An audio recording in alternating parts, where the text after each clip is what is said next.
Good afternoon, YouTube. Warbles on a lot here. Yesterday's mud pie has been somewhat smoothed over.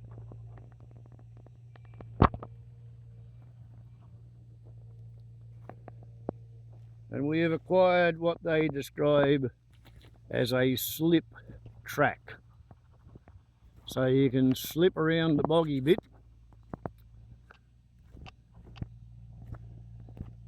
coming up onto what I would call gardened regolith. It's initially frost-shattered basalt,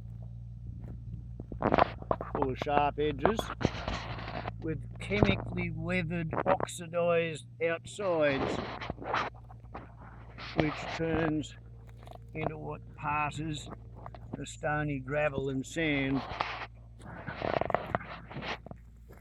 mixed with the iridium-rich clay left over from the dinosaur-killing meteorite, which settled much higher up the mountain millions of years ago and has been washed downhill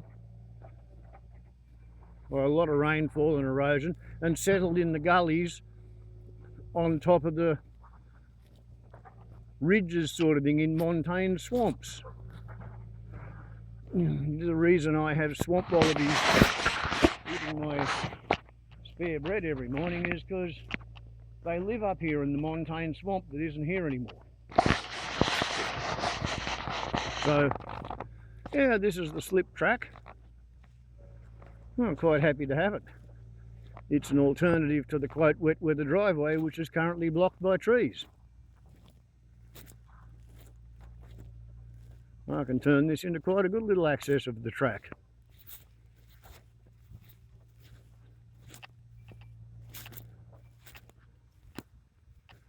Stays on tough enough rock that you can actually get where you're going. And I didn't find any further stone tools on this bit of it.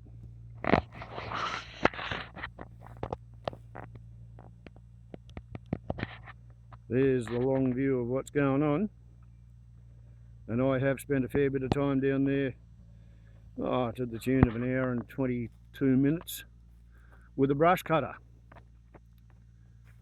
and a blade, getting rid of a lot of bladey grass, if you pardon the pun. And I do have to eat my words. In 33 years, I've never found anywhere on this place where you could actually dig deeper than 1 cubit. However, old mate over there with his excavator, he's got lots of experience, and he said he could find something he could use for gravel, for fill, you know, like about 50 tonnes of the stuff. Absolutely good, perfectly stuff too. So I said, yeah, go looking, go digging. Going to be a lot cheaper. And he found a place where he's dug such a spectacular bloody hole, I'm going to be able to come up with a bushfire bunker within sprinkler range of my daughter's back door. So this place is not going to be quite the bushfire fuel trap or death trap that it could otherwise have been thought of. The steel tower that I've had constructed to guard the tent when I get around to doing something other than the 20mm sprinkler on top of the shipping container, yeah, it will be between the house and here, covering both in its wet dome. And just for the fun of it, that red, white clay ochre over there, apparently that's exactly the clay. And mix it with the water and let it settle and play with it and get it to the correct of the texture. That's what they make the bricks out of it, the Unearthing Brickworks, and the orange stuff is what makes the bricks look blue when they get fired. So, yahoo yippee, what happens when you spend a bit of money getting a digger machine in? Hey? Better than a poke in the eye with a blunt stick sort of thing.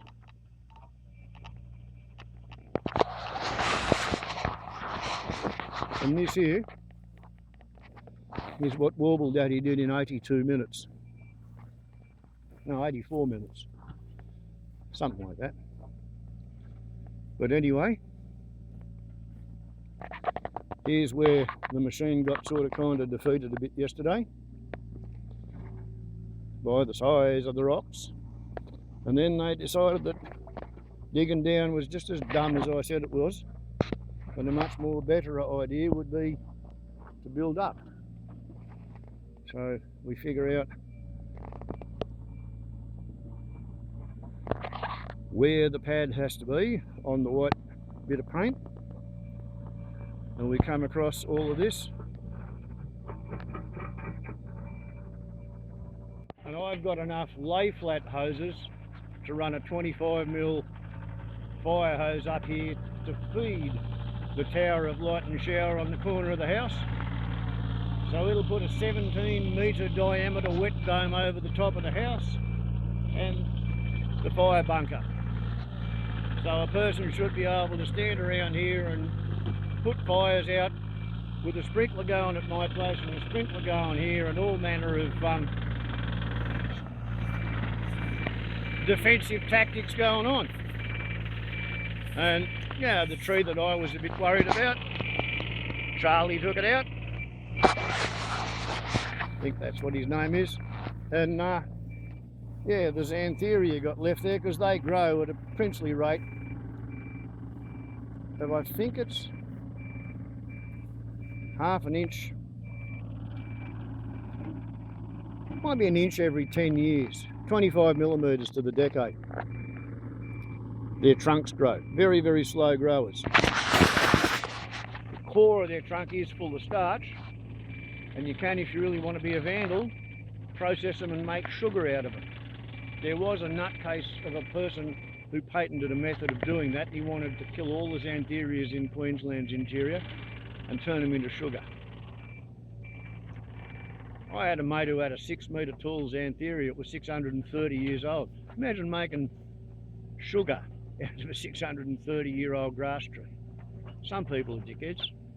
And this, I don't think it's a box tree, but it might be.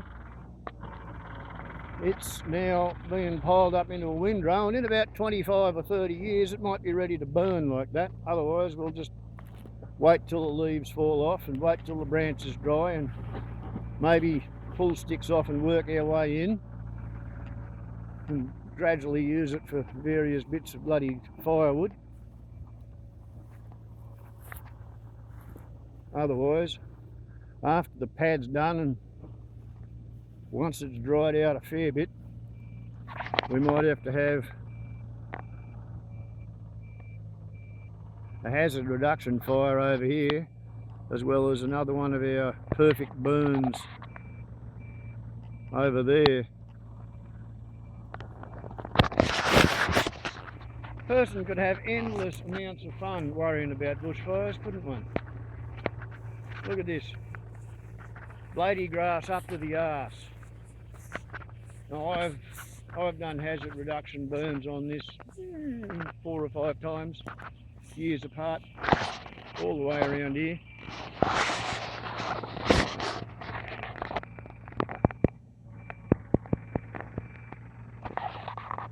These are compacting the pad.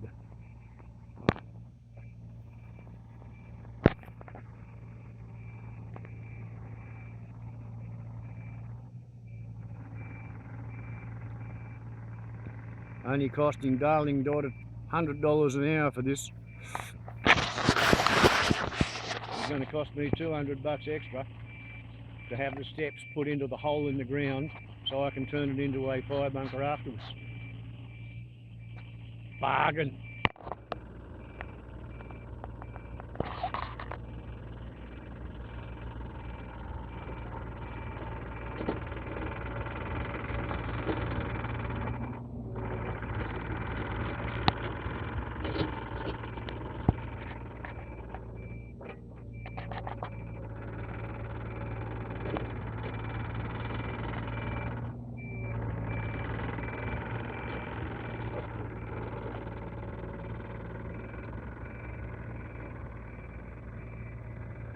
What a difference 2 days of work makes.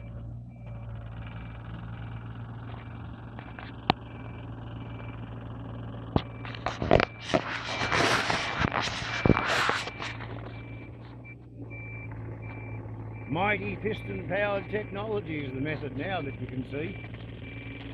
Believe you me, it works. Terribly selfish, horrible for the planet. There are days when I feel really guilty for being one of the 8 billion fuckers. And yeah, in existential terms, this is one of them. In selfish terms, I'm bloody glad to see my daughter getting a pad on which to build herself a humpy to live in. Hark! Look at that! It's a Stone Age boomerang. Or maybe, perhaps, it's a stone arrow to hang in a tree to tell somebody which way to go. Bloody good one though, is it not? Something I may have said previously. One thing of which I am not short, it's rocks with flat sides. Really, really, really good for turning into walls and such. Warbles on a lot to YouTube. Ciao. Arr.